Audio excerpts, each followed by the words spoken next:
हम देखेंगे 6 क्लास के एनसीईआरटी में कि सरकार के कितने स्तर होते हैं। सरकार के कितने स्तर होते हैं, मतलब कि जो हमारे देश में सरकार काम करती है।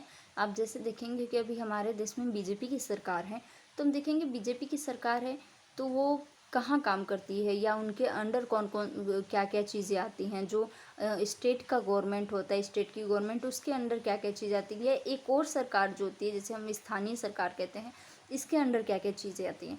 तो राष्ट्रीय सरकार का मतलब या केंद्रीय सरकार का मतलब या संघीय सरकार का मतलब होता है कि व्यक्तियों का वो समूह जो पूरे इंडिया के लिए काम करे, जो किसी एक स्टेट के लिए नहीं करे। जैसे मान लीजिए कि बिहार है या बंगाल है, तो वहाँ की गवर्नमेंट सिर्फ बिहार या बंगाल के लिए काम करेगी, वो पूरे इंडिया के लिए काम नहीं करेगी। लेकिन जो नेशनल गवर्नमेंट होती है वो पूरे इंडिया के लिए काम करती है, और जब हम उन्हें चुनते हैं तो पूरे इंडिया से चुनते हैं। आप ऐसा नहीं होता कि अगर आप केंद्र सरकार का चुनाव कर रहे हैं या आप बीजेपी को चुन रहे हैं या आप वोट दे रहे हैं तो आप सिर्फ बंगाल से वोट लेके जीत जाएंगे, या आप सिर्फ यूपी से वोट लेके जीत जाएंगे, या सिर्फ यूपी के वोट के थ्रू आप एक गवर्नमेंट बना लेंगे जो पूरे देश के लिए काम करेगी। ऐसा नहीं होता है। पूरे देश के लिए जो सरकार काम करती है या पूरे देश के लिए जो समूह काम करता है, जो समूह सरकार बनाता है, उसे पूरे देश द्वारा चुना जाता है। पूरे देश में वोटिंग होती है और पूरा देश उसे चुनता है और उसे चुन के केंद्र में लाया जाता है। लेकिन इसके अपोजिट राज्य सरकार का मतलब अलग होता है। राज्य सरकार का मतलब होता है कि आप सिर्फ जिस स्टेट के हैं, आप उसी स्टेट के लोग आपको वोट देंगे और आपको उसी स्टेट के लिए काम करना पड़ेगा। जैसे कि आप अगर बंगाल के हैं तो आपको सिर्फ बंगाल के लोग वोट देंगे, और आप अगर जीत गए तो आपको सिर्फ बंगाल में ही काम करना पड़ेगा। इसमें भी पार्टियां जो चाहें वो हो सकती हैं। बीजेपी भी लड़ सकती है बंगाल में चुनाव, आम आदमी पार्टी लड़ सकती है, हर पार्टी लड़ सकती है।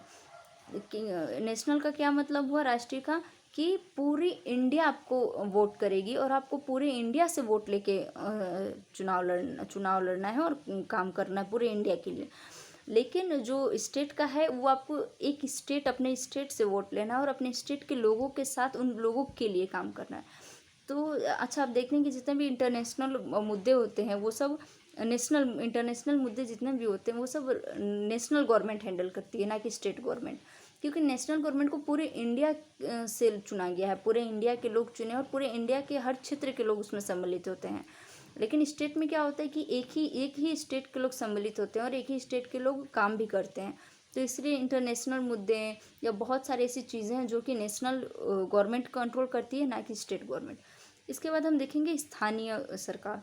स्थानीय सरकार क्या होता है कि ये हर जगह है। पहले कंट्री, फिर कंट्री में डिवाइड कीजिएगा तो आप स्टेट होगा, स्टेट में आप डिवाइड कीजिएगा तो स्थानीय गवर्नमेंट आएगा।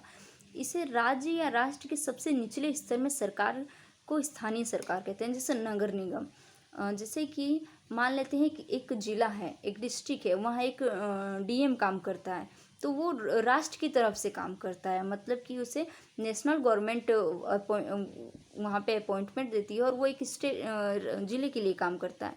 और राज्य के तौर पर नगर निगम काम करती है, और जैसे एक डीएम काम करता है। ये सबसे निचले स्तर पर जाके काम करते हैं, तो इन्हें हम स्थानीय गवर्नमेंट कहते हैं।